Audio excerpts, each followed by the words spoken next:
Hey there. We're back with artist Bradley McDevitt. And I think that you work for a variety of different publishers. Yes. I think you do most of your work for Goodman at this point. Actually, at this point, I am exclusive to Goodman Games, Awesome. which is a wonderful feeling. I haven't been able to do that since my days at Game Designers Workshop back in the 1990s. Nice. Well, name a couple other publishers that you've worked for over that time. You would have to do that, wouldn't you? TSR/WotC. I worked for the original Facet Corporation Wow. on BattleTech. Yeah. And then Game Designers Workshop, Atlas Games, Pinnacle.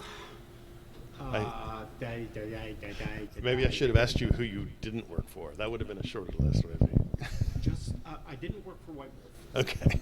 Okay, so that's Not yet. that'd be a good trick considering they're out of business. Well, those things come back after a while. Anyway, so as far as gaming goes, have you played on anything this weekend? Are you going to? I might try to squeeze some in. Yeah. I try to keep my energy level for Yeah. being on at the show and stuff. Nice. Well, while you're at the show, I've seen you at your area. You're doing work. What are you working on? What's your favorite thing to work on for Goodman Games? Oh, anything creepy. You should know that by now. I do indeed. Yeah. I am pretty much the king of zombies, whether I even want to be. So pretty much anything that involves horribly flayed corpses. Hey, you're in my roundhouse. You're the guy. All right, cool. So tell us about one of your latest Goodman Games projects. Right now, God, what am I working on right now? Yeah, well, I think you've done a cover for something that's coming out pretty soon. Yeah. Ironic detail. I am a huge fan of the comic book character Swamp Thing. Yeah. To the point where that used to actually be Swampy used to be my nickname. And that came up in a conversation with Matt at just a conversation. Well, the next DCC horror publication, number 8, will be Night of the Bog Beast, which is kind of like a riff on the whole Swamp Thing story. So guess who pretty much got drafted to do the actual... Well, I was going to do an interior piece, and then it's like, you know what? I'm going to throw my ring in. Can I maybe do the cover? And you did. And it was nerve-wracking because I don't do large color pieces very often. Yeah. But many hours later of watercolor and color pencil and colored wash and pro white and some digital. I think Matt agrees that it was a pretty good, solid piece. Totally solid piece. Anyone who is here at Gen Con, that wants to swing by Lucas Oil Field, I do have the piece here. So you can marvel at its swampy gloriness. Amen. Sounds great. Sounds good, Brad. All right, we're going to take a little break, and we're going to bring on another artist. I appreciate you stopping by today. Sounds good. Thanks.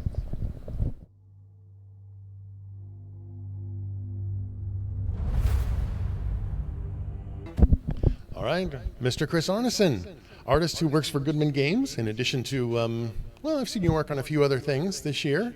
I'll let you talk about your awesome poster for GaryCon, though. I won't mention it. Oh, wait, I already did. So tell us a little bit about that poster and how you got involved in that. Well, that was a great honor to be asked by Luke Gygax to do the cover for next year's GaryCon. One of the Tony Sudlow, another incredible artist from TSR, had to back out, and luckily Luke contacted me, and it was a big, stressful, wonderful joy to work on and finally accomplish, and it'll be great to see on t-shirts next year. It's going to be everywhere, right? T-shirts and programs and you name it. Mugs and everything else. That's great. That's great. So in addition to that, what are you working on for Goodman Games lately? I've been doing Goodman Games in the studio, which is theoretically the last 3 Mondays of every month. Let's see, I finally did one color illustration for Dungeon Denizens. A little bit behind on a backlog of those, but looking forward to catching up on the colored finished pieces. Yeah. And some of those will be on display later on today at the What's New at Goodman Games seminar. There's going to be a few of those on display, including one that you finished recently. So that's good. I think that's right. I think that sounds right. So, in our little area, in the art area, we have a van parked in the side. Tell me, what do you think of the wizard van? Do you want to spend any time in the wizard van? Would you like to? They've been trying to coax me in, but so far I've been avoiding it, you know. But they don't have a sign that says free hugs. If they put that up, I might go in, but it looks pretty darn cool. And I will have to check it out at some point, but I just might want to wait till everyone else has vacated the area. Probably makes sense. Makes sense for me, for sure. Cool. So, are you going to play in any games this weekend? That's the next question for you. That is my hope. All right. Unfortunately, I have not played DCC yet. You wouldn't believe it, but I'm hoping to get some games in and finally play DCC this weekend, probably with you. Sounds awesome. I wasn't really going to out you. I think that's something I didn't feel comfortable doing, but sure. I'm glad you did it at least. Someone's got to do it. That's the first step in the right direction, for sure. All right, cool beans. Chris, I'm going to let you go. We're going to take a little break and bring another artist on. All right.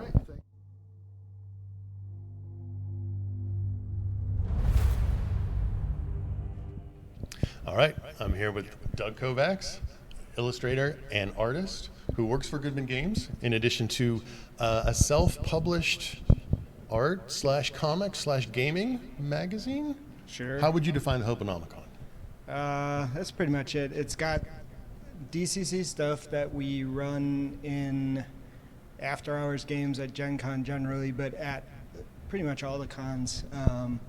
And then the comic book for DCC called Death of the Reaver that shows you how Hugh Heft played, the guy with the mustache and the long blonde hair and the striped pants, how he gets his head chopped off and put in a bowl and possibly the world ends.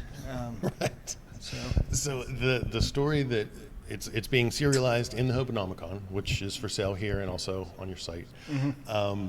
I think it has to do a little bit with the band illustrations that appear in the back of every DCC module. Yeah, so Hugh is an original member of the band. The first DCC book and then Sailors and on forward has the revolving band, as you may know if you've looked at any DCC stuff.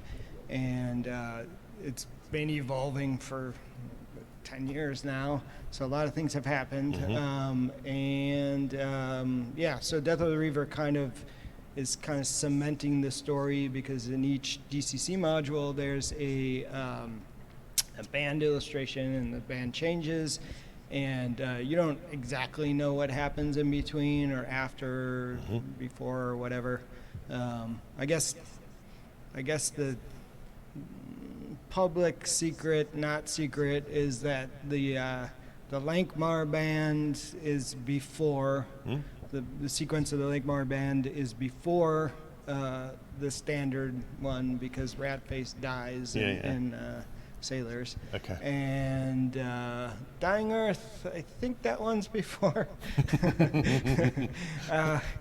Nothing's really set in stone until it's published. Right. So. Yeah, so Cool. What else you want to know about the band, Matt? I have one more question for you, and that I think when Wayne was on, he talked a little bit about DougCon, and there is an adventure. There's probably a multi-table game that's going to go on starting tonight. Yep. Tell us what you can about what's going to happen. So calling a con DougCon it's embarrassing to me. What I try to do is name cons after other people to embarrass them. Nice. So I don't really refer to my thing as DougCon. I call it After Hours, but if you call it DougCon, I'll know what you're talking about. Fair enough. So what about anyway, tonight? What's going to happen? What's the question? Okay, so tonight we're going to do, in a nutshell, you start out in Punjab 1976. So it's a faux 1976 place. It may be where Hugh Heft played comes from before he goes to D&D realms. We'll start out with a character from Punjab 76, and you'll have a occupation as per DCC occupations, but drawn from the 1970s. Nice. In quick order, each character will be watching TV in Punjab 76 and get sucked into the TV to a TV show of whatever the game is that any particular DM is running at their table. Nice. So, for instance, Wayne might be running Meat Planet, which is something that was in Hobonomicon. Yeah. And so their 1970s character will get sucked into the Meat Planet TV show, right? Nice. And for instance, Tom over here might be running Inferno Road at his table, and they get sucked into Inferno Road. I'm going to run something called Caveman Explanation Point, and I'm imagining it to be if Frazetta and Bakshi made a TV show prior to making Fire and Ice. That, you know, it's something that never happened, but it'd be, we would live in a cooler world if this actually did happen. And a minor note, everything I think of is a cooler world than this world. Every single thing. I have no doubt of that. Yeah, it's actually not that hard. So I'm doing, that's all the stuff about Nice. Oh, so we do numerous tables. So there's a possibility, you know, your caveman can go to hell and be in Inferno Road, or a demon can pop out of Inferno Road and go to Punjar 50K, or which is like Dark Future, DCC. So it's we're trying to have chaos happen, basically. Nice. And then as a DM, instead of like knowing exactly what can happen and controlling all your characters and reducing the amount of fun and turning the game into sports, we're going to turn the game into a creative art thing that will make the world better, as opposed to teaching people or reinforcing their views of competition on everything, which is what has ruined the nation of chumps, which is the chumps nation which we reside in right now. You want to stop me? I will. I do not want to. Okay. But still, we can. If you're good to go. Oh, you have one more. What else? What else do you want to know? No, I don't think. Band. So what did we cover? Yeah, the comics in Hobonomicon. Yeah. I mean, if you know anything, maybe you have stage fright right now. You can't think of a question. That's okay, Matt. I was going to bring it back to Hobonomicon anyway. I'm ready for that.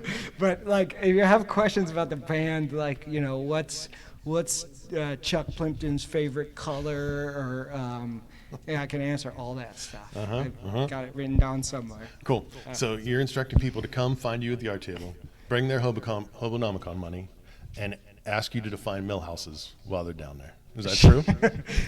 Yeah, that sounds good. There's a slight catch. Oh, okay. Is I don't have an art table.